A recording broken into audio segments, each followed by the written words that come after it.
तो जो लोग ये नफ़रत का काम कर रहे हैं, मैं उनसे यही कहना चाहता हूँ कि आप धर्म का चश्मा उतार करके रखें, बल्कि इंसानियत का चश्मा लगा करके देखें। और यही पैगाम दूंगा कि तोड़े जो कोई फूल तो गुलरान रो पड़े, और एक फ़र्द मारा जाए तो ख़ानदान रो पड़े। और ऐसी फ़िज़ा बनाओ मेरे देशवासियों, हिंदू का घर जले तो मुसलमान रो पड़े। नमस्कार, आदाब, सत श्री अकाल। आप देख रहे हैं बुंदेली वर्षा। आज पूरे भारत में ईद का त्यौहार मनाया जा रहा है। पूरे रमज़ान के एक महीने के बाद, रोज़ों के बाद ईद का त्यौहार आता है। मुस्लिमों के लिए ये बहुत अहमियत रखता है, क्योंकि पूरे एक महीने के रोज़े रखने के बाद मुस्लिम जो भाई हैं वो खुशियाँ मनाते हैं आज के दिन। और आज पंडोघर की जामा मस्जिद में ईद की नमाज अदा की गई है।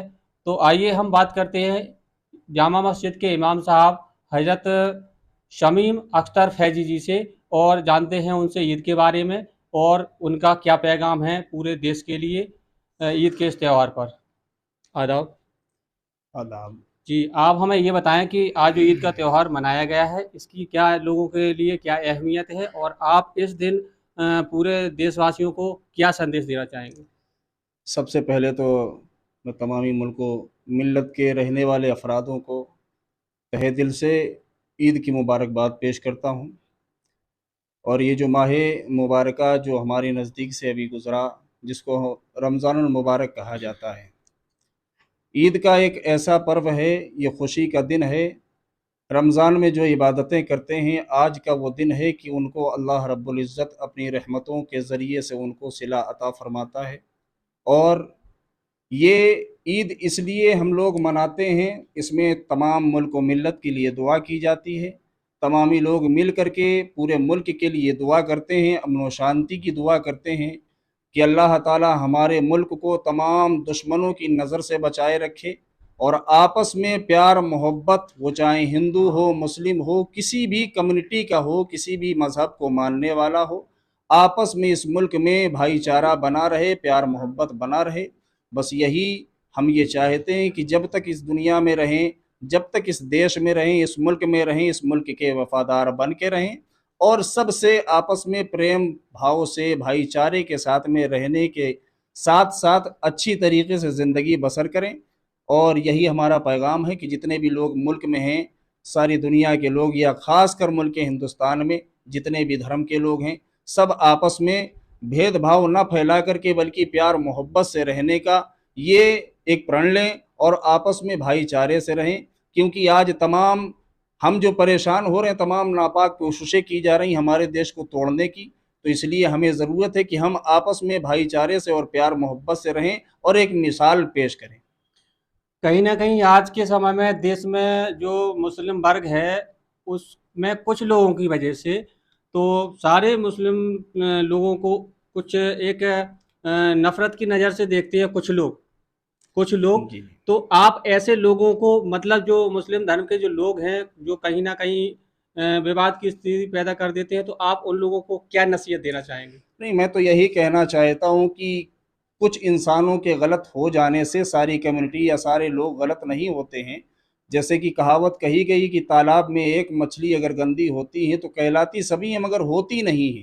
तो जो लोग ये नफ़रत का काम कर रहे हैं, मैं उनसे यही कहना चाहता हूँ कि आप धर्म का चश्मा उतार करके रखें, बल्कि इंसानियत का चश्मा लगा करके देखें। और यही पैगाम दूंगा कि तोड़े जो कोई फूल तो गुलदान रो पड़े, और एक फ़र्द मारा जाए तो ख़ानदान रो पड़े। और ऐसी फ़िज़ा बनाओ मेरे देशवासियों, हिंदू का घर जले तो मुसलमान रो पड़े।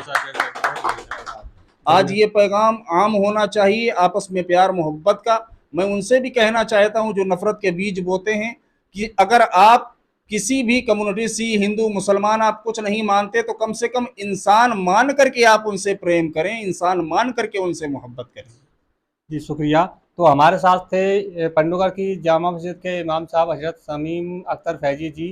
तो उन्होंने कितने अच्छे विचार रखे कि आज के समय में हमारे देश में जो नफ़रतें पनप रही हैं, कहीं ना कहीं कुछ लोगों की वजह से, चाहे वो राजनीति से जुड़े हों या कोई ये कह सकते हैं कि धर्म के ठेकेदार हों या जो भी हों, क्योंकि वो कुछ ना कुछ उनके मन में कुछ ऐसी गफलत पैदा हो जाती है कि आपस में एक दूसरे से भेदभाव पैदा कर देते हैं।